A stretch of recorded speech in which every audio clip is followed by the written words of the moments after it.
भारत का निर्माण, स्वच्छ भारत का निर्माण और सुंदर भारत का निर्माण हमारे देश के प्रधानमंत्री का सपना है।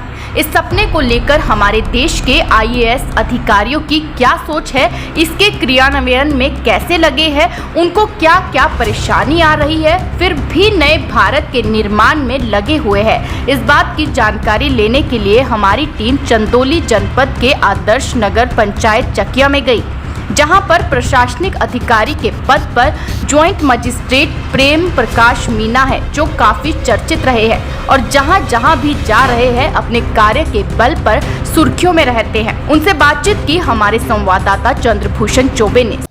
हमारे देश के प्रधानमंत्री माननीय मोदी जी का एक सपना है कि हमारा देश स्वच्छ हो और सुंदर हो। ऐसे में चर्चा चल रही है चंदौली जनपद के आदर्श नगर पंचायत चकिया की, क्योंकि प्रधानमंत्री जी के आदेशों का, प्रधानमंत्री जी के सपनों का क्रियान्वयन बहुत तेजी से चकिया में ज्वाइंट मजिस्ट्रेट जो नगर पंचायत के प्रशासनिक अधिकारी हैं कर रहे हैं। ऐसा चर्चा जब हमारे एचबीसी न्यूज़ तक पहुंचा तो हमारी टीम ने निर्णय किया कि आइए देखते हैं, चकिया में चलते हैं। चकिया के अधिशासी अधिकारी ज्वाइंट मजिस्ट्रेट जो एक ऐतिहासिक कार्य कर रहे हैं, 50 साल पहले के जो बचे हुए कार्य हैं, क्योंकि बहुत सारे अधिकारी आए और गए, बहुत नगर पंचायत में चेयरमैन बने, लेकिन किसी की पैनी नज़र इस पर नहीं पड़ी।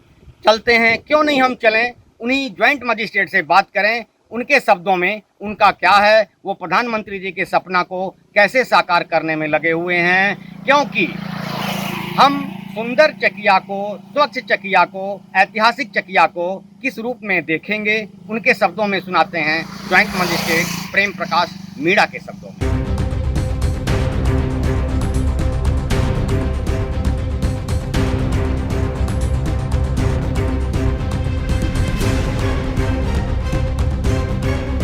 सर, हमारे दर्शकों को अपना परिचय बताएं। मेरा नाम प्रेम प्रकाश मीना है। 2018 बैच आईएएस का मैं कैंडिडेट हूँ और राजस्थान अलवर डिस्ट्रिक्ट का मैं रहने वाला हूँ और यूपी काडर में 2019 से ही मैं सेवारत हूँ। सबसे पहले बस्ती, उसके बाद हाथरस और अब चंदौली। सर, आपने हाथरस का नाम लिया। हाथरस में बहुत चर्चित कांड हुआ था और उसमें आपकी जो एक्टिविटी थी, रोलिंग थी, बहुत अच्छी थी। उसके विषय में कुछ बताएं सर। देखिए, जो घटना हुई हाथरस में बेहद ही दुर्भाग्यपूर्ण थी और हमारा तो यही उद्देश्य होता है कि अगर कोई घटना किसी वजह से भी हो जाए तो स्थिति और ना बिगड़े, कानून व्यवस्था बनी रहे। और उसी क्रम में वहाँ पर जो हमारे उत्तरदायित्व थे शासन द्वारा या हमारा जो पद है जिलाधिकारी का, जिसका उत्तरदायित्व है कि कानून व्यवस्था का वो इंचार्ज होता है और किसी भी सूरत में कानून व्यवस्था ना बिगड़े, दंगे ना हो, उसी का पूरा प्रयास किया गया और ये सुनिश्चित किया गया कि हाथरस में कानून व्यवस्था और ज़्यादा ना हो। सर, उस जो हाथरस कांड था उसमें हम लोगों ने देखा, यहाँ पर पूरे हिंदुस्तान के हमारे दर्शक देख रहे होंगे कि क्या क्या एक्टिविटी हो रही है। हम लोग, मैं पर्सनल अपनी बात करूं तो मैं भी एक सपना सोचा था कि क्या चंदौली जनपद में और खास करके चकिया में, चकिया की तो कल्पना नहीं किया था, चंदौली में भी हमारी तरफ आएंगे और आप बिगड़ी हुई व्यवस्था को दुरुस्त करेंगे। और संजोग से मुझे लगता है भगवान ने सुना और सच में आप मेरी चकिया में आ गए हैं, चकिया को बदल भी रहे हैं। चकिया में आए सर तो कैसा लग रहा है आपको? देखिए, चकिया में बहुत अच्छा लग रहा है और इतनी पवित्र धरती है चकिया की।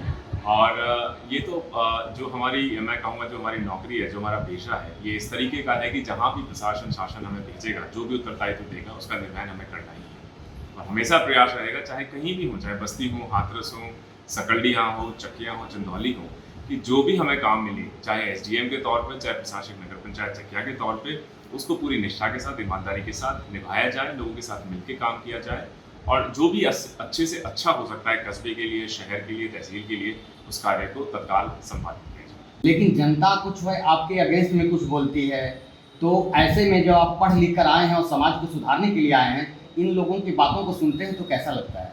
देखिए, मुझे लगता है बहुत ज़्यादा उस चीज़ में बहुत ज़्यादा नहीं सोचना चाहिए, क्योंकि जिस तरह का हमारा कार्य है कानूनी तौर पे सही है, सार्वजनिक हित में है, नियम कायदे के अनुसार है, तो जाहिर सी बात है कि उसमें हो सकता है कि 90-95% जो लोग हैं, जनता है, उस बात को समझती है, खुश होती है। हो सकता है 2-4-5% लोग हैं जो उससे शायद असहमत हों, लेकिन मुझे लगता है लोकतंत्र की यही खूबी है। कुछ लोग आपके साथ होंगे, हो सकता है कुछ लोग आपसे उतने सहमत ना हों। बिल्कुल सही सर। चकिया में जब से आए हैं आप, चकिया में बहुत व्यवस्था बिगड़ी हुई थी, पटरी से एकदम बाहर निकल चुकी थी। कुछ ऐसे काम भी हैं जो आपने ऐतिहासिक काम किया है।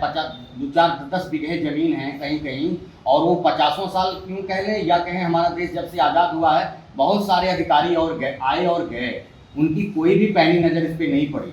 आप ऐसा ऐतिहासिक कदम उठा रहे हैं जो हमारे क्षेत्रवासियों को भविष्य में बहुत अच्छा दिखेगा इसका रिजल्ट। इस पर सर क्या कहना चाहेंगे आप? देखिए, आपका बहुत बहुत धन्यवाद। और आपने बड़ी अच्छी बात कही कि जो भी कार्य हैं हमारे किसी निजी फायदे के लिए नहीं है। जितने भी कार्य हैं सभी सार्वजनिक हित में हैं, चकिया के बाशिंदों के हित में हैं। और जो भी अवैध अतिक्रमण हटाए जा रहे हैं, मान लीजिए अभी एक 8 बीघा ज़मीन से हटाया जिसकी बाजारू कीमत शायद 50 करोड़ से ज़्यादा की हो, अब हमारा यही प्रयास है कि उसमें चकिया के लिए कोई बड़ा प्रोजेक्ट लाया जाए, जिसमें एक मिनी स्टेडियम हो सकता है, एक स्कूल हो सकता है, एक अस्पताल हो सकता है, ओपन जिम हो सकता है, ट्रैक हो सकती हैं, बहुत सारी चीज़ें उसमें आ सकती हैं जो चकिया के लोग, लगभग 20,000 की आबादी है चकिया की, और चकिया कस्बा ही क्यों, आसपास के जितने गांव हैं वो भी उन फैसिलिटीज़ को यूज़ कर सकते हैं। हमारे बच्चे पढ़ सकते हैं, लिख सकते हैं, आगे बढ़ सकते हैं।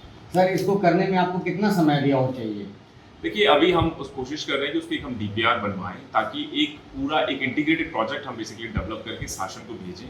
और हम लोगों ने हाथरस में भी देखा, वहाँ पे एक तालाब सौंदर्यीकरण का हम लोगों ने प्रोजेक्ट जब शासन को भेजा तो लगभग 9 करोड़ रुपए का एक बड़ा प्रोजेक्ट वहाँ से सैंक्शन हुआ, और आज हाथरस में वो प्रोजेक्ट लगभग 70% कंप्लीट हो गया है और बहुत अच्छा वो निकल कर आ रहा है। ऐसा ही हमारा प्रयास है कि यहाँ पहले हम एक विस्तृत DPR बनवाएं, जिसमें क्या क्या काम इसमें होना चाहिए, उसकी रिपोर्ट प्रशासन को भेजें, वहाँ से जब स्वीकृति मिलेगी, धनराशि का आवंटन होगा, उसके बाद कार्य शुरू करवाएं। हमारी कोशिश है लगभग 100 से ज़्यादा नई दुकानों का निर्माण करवाया जाएगा, जिससे जो हमारे व्यवसायी वर्ग है उनको नए व्यवसाय के मौके मिलेंगे, लोगों को बेसिकली नए व्यवसाय के मौके मिलेंगे, और हमारे जो लोग हैं चकिया के आसपास के गाँव के, उनको भी रोजगार के नए अवसर प्राप्त होंगे। इसी तरीके से हमने कैंपेन चलाई है सुंदर चकिया साफ चकिया, उसमें लगभग 22 जगह ऐसी चिन्हांकित की हैं जहाँ पर हम अलग अलग तरह की wall painting, slogans, motivational science वगैरह को भी हम लोग स्थापित कर रहे हैं। तो लगातार प्रयास है कि हर दिशा में, चाहे वो पानी हो, चाहे वो बिजली हो, चाहे वो सड़क हो, चाहे वो स्टेडियम हो,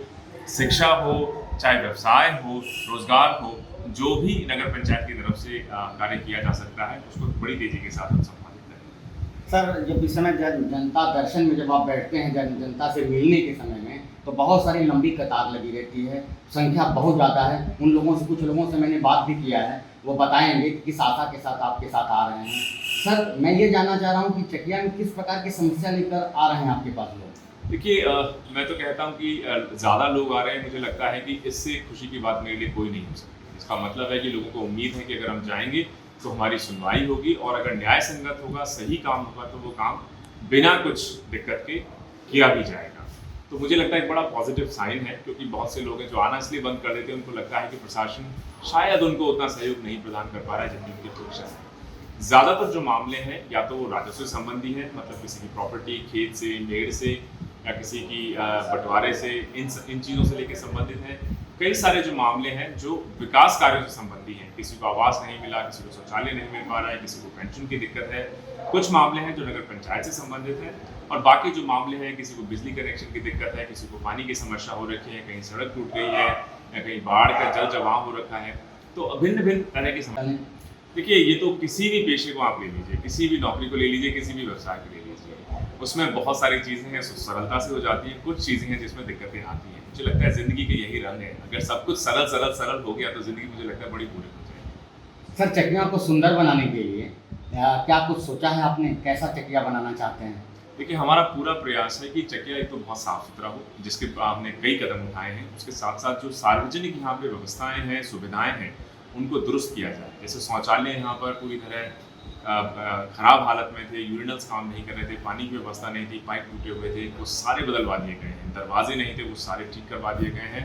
उसके अलावा बहुत सारे प्रोजेक्ट्स हैं जो पिछले 1.5-2-3 साल में ठप पड़े हुए थे, उन प्रोजेक्ट्स को वापस शुरू करवा के लगभग 80% जो प्रोजेक्ट्स हैं वो कंप्लीट हो गए हैं। प्रकाश व्यवस्था की बड़ी दिक्कत थी यहाँ पे, मुझे लगता है पिछले 2-3 साल में यहाँ कोई प्रकाश व्यवस्था सुदृढ़ीकरण संबंधी कदम नहीं उठाए गए हैं। तो पिछले 2 महीने में हमने लगभग 250 नए बल्ब उच्चतम गुणवत्ता के चकिया में लगवा चुके हैं। उसके अलावा भी 100-150 बल्ब और लगवाएंगे। जो बड़ी यहाँ पे फोकस लाइटें हैं उनको भी दुरुस्त करवाया जा रहा है ताकि प्रकाश व्यवस्था सुदृढ़ हो सके। उसके साथ 3-4 बड़े प्रोजेक्ट्स पर हम काम करने की कोशिश कर रहे हैं। एक तो यहाँ पर ट्रैफिक की बड़ी दिक्कत है, जाम लग जाता है। तो कल भी व्यवसायियों के साथ एक वृहद उसमें चर्चा हुई और कई कदम उठाने वाले हैं, जिसमें एक हम बड़ी पार्किंग डेवलप करवा रहे हैं वार्ड नंबर 8 में। उसके अलावा चकिया में भी एक दिक्कत है कि लोगों के पास कोई ऐसी जगह नहीं है जहाँ शाम को अपने घर परिवार बच्चों के साथ जाकर बैठ सके, थोड़ा समय व्यतीत कर सकें या बच्चे खेल सकें। उसके लिए भी जगह चिन्हांकित हम लोगों ने कर ली है और मुझे उम्मीद है कि अगले हफ्ते से उसमें भी हम काम शुरू कर देंगे। उसके अलावा एक और जो बड़ी समस्या है चकिया के साथ कि बहुत व्यवसायियों का ये क्षेत्र रहा है चकिया, लेकिन काफ़ी समय से यहाँ पर नई मकान दुकानों का कोई निर्माण नहीं हुआ है। जो पुरानी दुकानें हैं वो 20-20, 25-30 पुरानी हैं और जर्जर अवस्था में, उनसे जो भी संबंधित काम हो उसको तुरंत करवाया जाए। सर आखिरी सवाल है, हमारे चैनल के माध्यम से कुछ संदेश देना चाहता हूँ तो बताएं। देखिए, मैं आपके माध्यम से सबसे पहले आपका शुक्रिया अदा मैं करूँगा कि आपने हमें मौका दिया अपनी बात रखने का, और मैं सभी से निवेदन करूँगा कि चकिया को और सुंदर, समृद्ध और विकासशील बनाने के लिए आप सभी का सहयोग अपेक्षित है। हमारा भी पूरा प्रयास है कि चकिया ही क्यों, पूरी चकिया तहसील, नगर पंचायत, हमारे गांव, हमारे ब्लॉक सभी का समग्र विकास सुनिश्चित हो सके और शासन की मंशा के हिसाब से जो भी विकास कार्य हैं उनको तत्काल तेजी से आगे बढ़ाया जा सके। सुनिए वहीं उनकी कार्यशैली पर बार एसोसिएशन के अधिवक्ताओं का क्या कहना है। वकील साहब अपना परिचय बताएं। मैं जयप्रकाश मेडेवगढ़, पूर्व महामंत्री चकिया बारी से चकिया चंदौली। सर आप यहाँ पर ज्वाइंट मजिस्ट्रेट प्रेम प्रकाश मीणा जी आए हैं, इनके कार्यशैली के विषय में कुछ बताइए। अब सवाल तो बड़ा अच्छा रहा है आपका। अब यह डीएम मान के चलिए ज्वाइंट मजिस्ट्रेट है, एक प्रकार से डीएम ही है, और इनकी कार्यशैली देखा जाए तो गरीब और असहाय व्यक्तियों के लिए बहुत अच्छा रहा है अब तक का, और यह शासन के मंशा के अनुरूप अपने कार्य को कर रहे हैं और न्यायालय में भी वादकारियों के हित में अच्छे फैसला लेने में काफ़ी उत्सुक दिखाई देते हैं। और यह इनकी सबसे बड़ी खूबी है कि कम समय में अधिक से फाइलों का निस्तारण करते हैं और मौके पर जाकर समस्या का निस्तारण करते हैं। धन्यवाद। ये अपना परिचय बताएं। प्रमोद कुमार सिंह, उपाध्यक्ष चकिया बार एसोसिएशन चकिया।